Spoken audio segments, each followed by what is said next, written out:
بھارت کے غیر قانونی زیر قبضہ جموں کشمیر میں 5 اگست 2019 سے جاری بھارتی فوجی محاصرے کے 1900 دن مکمل ہونے پر آزاد کشمیر کے دارالحکومت مظفر آباد کے اولڈ سیکٹریٹ میں شہریوں نے شدید احتجاج کیا۔ احتجاج میں لوگوں کی بڑی تعداد نے شرکت کی۔ 5 اگست 2019 کو بھارتی حکومت نے مقبوضہ جموں کشمیر کی خصوصی متنازع حیثیت ختم کر دی تھی اور ریاست کو 2 حصوں میں تقسیم کر کے یونین ٹیریٹریز میں تبدیل کر دیا تھا۔ کشمیری مظاہرین نے کشمیر میں جاری بھارتی جبر استبداد کے خلاف شدید احتجاج کیا۔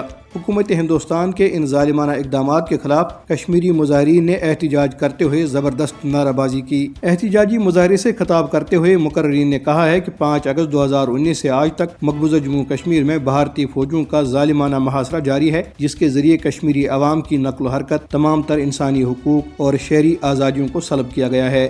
کل جماعتی حریت کانفرنس نے کہا ہے کہ بھارتی حکام عدالتی احکامات کے باوجود جھوٹے مقدمات میں غیر قانونی طور پر نظربند کشمیری حریت رہنماؤں، کارکنوں اور نوجوانوں کو رہا نہیں کر رہے ہیں، جو انتہائی افسوسناک ہے۔ کل جماعتی حریت کانفرنس کے ترجمان نے سری نگر سے جاری بیان میں کہا ہے کہ بھارت نظربند رہنماؤں کو بڑے پیمانے پر سیاسی انتقام کا نشانہ بنا رہا ہے۔ انہوں نے کہا کہ حریت رہنماؤں، کارکنوں، نوجوانوں، انسانی حقوق اور سول سوسائٹی کے کارکنوں، وکلاء اور صحافیوں سمیت ہزاروں کشمیریوں کو جیلوں اور عقوبت خانوں میں بند کر دیا گیا ہے۔ ترجمان نے نظر بندوں کی حال اظہار پر تشویش کا اظہار کرتے ہوئے انسانی حقوق کی بین الاقوامی تنظیموں پر زور دیا کہ وہ ان کی رہائی کے لیے بھارت پر دباؤ ڈالیں۔ ترجمان نے نئی دہلی میں پریس بریفنگ کے دوران بھارتی وزارت خارجہ کے ترجمان رنویر جیسوال کے بیان پر رد عمل ظاہر کرتے ہوئے کہا ہے کہ کشمیر کشمیریوں کا ہے اور انہی کا رہے گا۔ یہی ہمارا بیانیہ اور یہی ہمارا موقف ہے۔ اگر کوئی اس سے ہٹ کر کچھ کہتا ہے تو اس سے کچھ نہیں بدلتا۔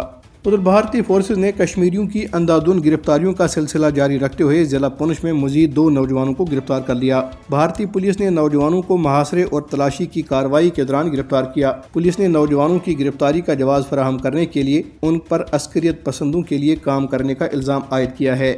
کشمیر کونسل یورپ کے چیئرمین علی رضا سعید نے بھارت کی طرف سے کینیڈا اور امریکہ میں دہشت گردی کی کارروائیوں کی شدید مذمت کی ہے۔